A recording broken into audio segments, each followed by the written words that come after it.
Alrighty guys, we're going to go through quickly how to save a new cut parameter. So MyPlasm makes it very simple. So you're going to look over on the left hand side of the screen, and this is, say you wanted to slightly modify something that you, like AR500 plate or something that was a little bit different from book settings, and you found a better cut solution for it as far as feed rate, arc voltage, etc. So on this left-hand side, what you would do is, say the Hypertherm book called for 200 inches per minute, but you found out that it ran best at about 215. And we don't recommend, I'd run your machines first.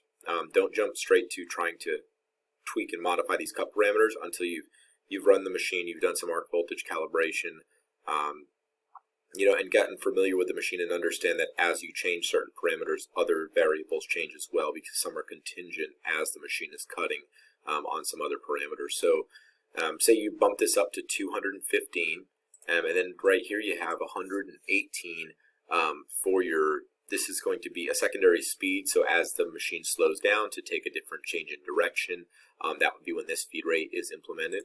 So say you wanted to leave that alone. Cut height, so this is going to be that initial the start height, where it's going to, right after the pierce point, it's going to start cutting at that place. So normally Hypertherm book settings are 0.06, so we're going to leave that at 60 thousandths. And then arc voltage, and I'll explain this quick in here, as well as there's another video that's uploaded and it explains torch height control and how that works, so be sure to watch that. But so this arc voltage, know that your cutting height and your pierce height, those are only taken into account when the machine first starts the arc. So it's going to implement a pierce height so that it doesn't get spatter or splatter back from that initial pierce. So it has a higher height when it pierces. Once it penetrates all the way through, which is going to be piercing time, which is also called pierce delay, you'll find in the Plasma book settings.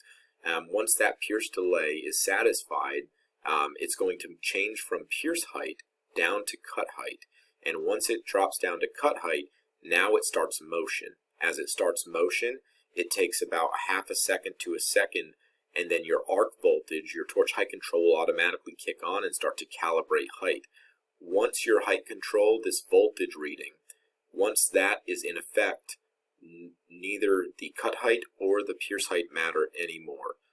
So that pierce height is just for that initial arc strike to penetrate the material for as long as the pierce delay is in effect. The moment that the pierce delay time is taken up, we drop down to cut height and we start motion. Once we start motion, arc voltage kicks on, and these two values are now arbitrary, and we are cutting strictly off of arc voltage, and that's what's maintaining our height.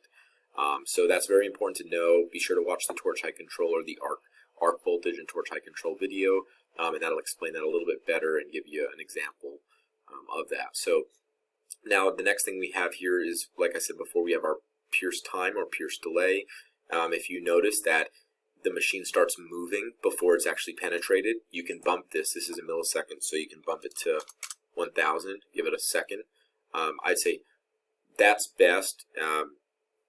That's a good ratio. Normally we've found that running all of our settings will run at 1000. So we pretty much set that as a standard. 500 comes through with the MyPlasm software. 1000 is always a better rule to go by, unless you're doing maybe 24 gauge, 18 gauge and thinner, even 18 gauge. You might want to bump it up maybe 800 to 1000. Once you get thinner than that, it's going to pierce through instantly, so you're okay to start motion after 500. So once you have these parameters set, now what you can do is you can name it. So you just click on this drop down and you just say, this is a test setting. Oops, test setting. There we go, test setting. Once that's done, I just do Control S, and now it is saved. So I can go down and click on test setting. It'll automatically populate. If I go to 10 mil, all that's in there. If I go down, this is all still in metric for the training. But if I go to test setting, notice it populates back up everything that we had changed: 1000, 215, 60 thousandths for pierce or cutting height, So all of that gets populated. So that's how you would make a setting quick if you wanted to make it. Say you wanted to call it AR500 plate, 1/2 inch. Then you'd go ahead and run through those settings, find out what works best. After you find that, upload them into there, and then just hold Control and tap S, and it'll automatically give you another option in your drop-down. So thanks so much for watching, guys. Like I said, we're going to keep them short. That was 5 minutes.